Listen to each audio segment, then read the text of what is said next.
Report में ॾिठी हाणे ज़िक्र कंदासीं। Additional IG police Javed Alam ओढो सूबाई इलेक्शन कमीशन पहुची सूबाई इलेक्शन कमिश्नर एजाज अनवर चौहान ऐं तर्जमान अली असगर सां मुलाक़ात कई आहे।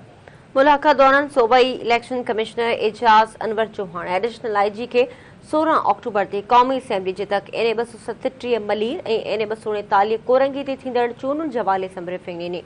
सूबाई इलेक्शन कमिश्नर चयो त ॿिन्ही तखनि ते चूंडुनि जूं तयारियूं मुकमल थी वयूं आहिनि। उन मौक़े ते एडिशनल आईजी जावेद आलम ओढो चयो त कंहिं बि अणवणंदड़ वाक़े खे मुंहुं ॾियण लाइ सिक्योरिटी जा इंतज़ाम इंतिहाई सख़्त कया विया आहिनि।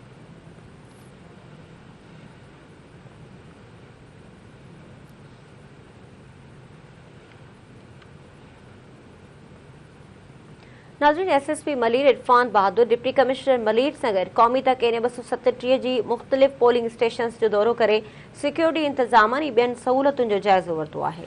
मलीर पुलिस जे तर्जमान मूजिबि ज़िले सरबराह ड्यूटी ते मौजूद पुलिस एहलकारनि खे ज़रूरी हिदायतूं जारी कयूं। तर्जमान मूजिबि पुरअमन चूंडनि लाइ हसास पोलिंग स्टेशन ते पुलिस जे इज़ाफ़ी नफ़री मुक़रर कई वई आहे, जॾहिं त पोलिंग दौरान कंहिं बि अणवणंदड़ वाक़े खे मुंहुं ॾियण लाइ पुलिस ऐं रेंजर्स जूं क्विक रिस्पांस फोर्स टीमूं पिणु जोड़ियूं वयूं आहिनि। तर्जमान मूजिबि ज़िले पुलिस चूंडनि जे अमन लाइ हर मुमकिन कदम खणी रही आहे। आवाम खे गुज़ारिश आहे त जेकॾहिं को बि गैर मामूली सरगर्मी या वाक़ियो ॾिसनि त एमरजेंसी नंबर 15 ते राब्तो करे पुलिस खे इतला कनि।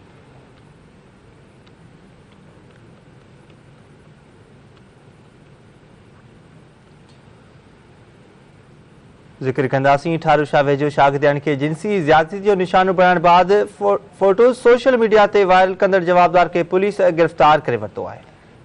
शागिर्दनि खे जिंसी ॾाढे जो निशानो बणाए फाश फोटो सोशल मीडिया ते वायरल कंदड़ जवाबदार इमरान राजपूत खे पुलिस गिरफ़्तार करे वरितो।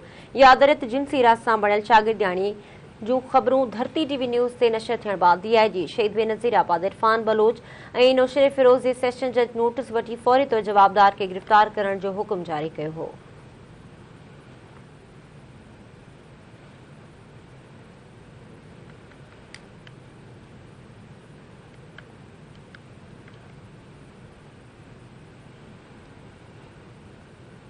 नाज़रीन, ज़िक्र कंदासीं। हाई कोर्ट कराची पारां 15 ॾींहनि अंदरि फर्ज़ जुर्म लागू करण ऐं 3 महीननि अंदरि केस रुकाइण वारे फ़ैसिले जी कॉपी खणी उमेर अबाब चांडियो वकील सां गॾु दादू जी अदालत पहुती।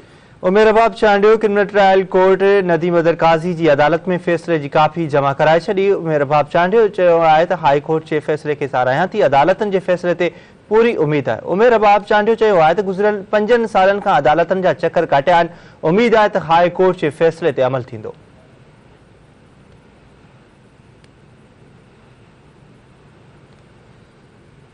ज़िक्र कंदासीं। रानीपुर वेझो ट्रालर जो मोटरसाइकिल खे टक्कर लॻण सबबि नौजवान फौत थी वियो आहे। टोल प्लाज़ा वेझो क़ौमी शाहराह वटि ट्रालर जो मोटरसाइकिल खे टक्कर लॻण जे नतीजे में बोज़दार वड़ा जो रहवासी अली नुसियाल थले ते फौत थी वियो आहे। इतला ते पुलिस वाक़े वारे हंधि पहुची फौत जी लाश खणाए अस्पताल मुंतक़िल कयो, जितां ज़रूरी कार्रवाई बाद लाश वारसनि हवाले कयो वियो।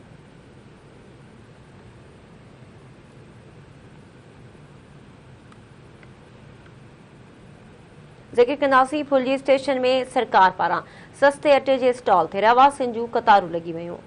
सिंध सरकार जे ऐलान बाद फ्लोर मिल तरफ़ां सस्ते अटे जो स्टॉल ऐवान प्रेस क्लब पारां लॻायो वियो आहे। DFC दादू जो चवणु आहे त फुलजी स्टेशन ऐं दादू शहर समेत मुख़्तलिफ़ शहरनि में सरकारी अघ ते सस्ते अटे जा स्टॉल लॻाए रहिया आहियूं।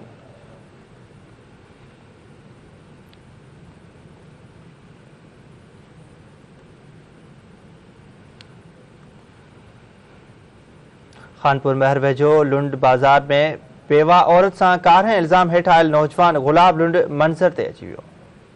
कार इल्ज़ाम हेठि आयल गुलाब लुंड वीडियो रिकॉर्ड करे सोशल मीडिया ते वायरल कई। वीडियो में गुलाब लुंड पारां पाण मथां लॻायल कार इल्ज़ाम खे कूड़ो करार ॾींदे इंसाफ़ जी घुर कई। ॿिए कार इल्ज़ाम हेठि आयल गुलाब लुंड जारी कयल वीडियो में चयो त जंहिं बेवा औरत सां कारो करार ॾिनो वियो उन खां अदालत में बयानु वरितो वञे। हुन चयो त मूं मथां लॻायल इल्ज़ाम कूड़ो ऐं मन घड़त आहे। मूंखे ऐं मुंहिंजे घर वारनि खे जान जो ख़तरो आहे।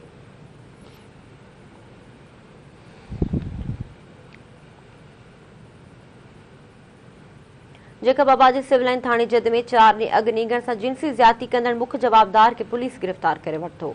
TND ऑफिस में 4 ॾींहं पहिरियां हिंदू नीगर सां जिंसी ज़्यादती कंदड़ जवाबदार सदर खे पुलिस गिरफ़्तार करे वरितो आहे। पुलिस जो चवण मुतासिर नीगर जे पीउ दर्शन सिंह फरियाद ते 2 जवाबदारनि ख़िलाफ़ केस दाख़िल कयो वियो हो। पुलिस मूजिबि फरियादी मौक़िफ़ ॼाणाईंदे चयो आहे त हुन जे पुट सां 2 जवाबदारनि जिंसी ज़्यादती कई आहे। पुलिस जो चवणु आहे त ॻुझे इतला ते छापो खणी केस जे मुख्य जवाबदार सुधीर खे गिरफ़्तार करे वरितो आहे, जॾहिं त ॿिए जवाबदार जी गिरफ़्तारी लाइ कार्रवायूं जारी आहिनि।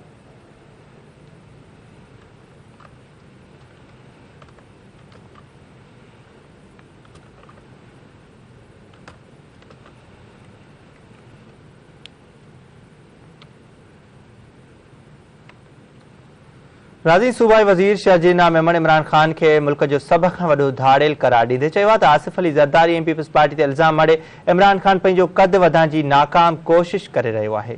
कराची में इमरान खान जे ख़िताब ते रद्द अमल ईंदे शहजील मेमन चयो त Imran Khan money laundering, foreign funding ऐं पेशावर BRD समेत सवे स्कैंडल्स में ज़ाहिर थियो। हुन चयो त काश इमरान खान खां को कारकुन पुछी वठे हा त 1100 अरब ऐं 262 अरब रुपयनि वारा कराची जा पैकेज केॾां विया। इमरान खान ॿुधाए त 4 वरियनि में कराची में कहिड़ो तरक़ियाती मनसूबो शुरू कयो वियो। हुन चयो त हिकु भेरो हथरादू तरीक़े सां इमरान खान खे कराची जो मैंडेट ॾिनो वियो। इमरान खान तारीख़ जो नाकाम तरीन वज़ीर आज़म साबित थियो आहे। हुन चयो त PTI जे सदर आरिफ अलवी बि चयो आहे त हू परॾेही साज़िशुनि जी दास्तान जो क़ाइल नाहे। पाकिस्तान जो हिटलर हाणे पंहिंजे वेझनि साथियुनि जी बि नथो ॿुधे। केतिरे माण्हू खे छॾे विया आहिनि, केतिरे खां परे थियण वारा आहिनि। शहजील मेमन चयो त इमरान खान जी लॉन्ग मार्च जे ऐलान जूं तयारियूं डिघियूं थी वियूं आहिनि। 10-12 ज़िलनि में कारकुननि खां हलफ़ वरिता पिया वञनि। अगस्त 2023 ताईं सॼे पाकिस्तान में कारकुननि जी हलफ़ बरदारी वारी तक़रीब मुकमल थींदी।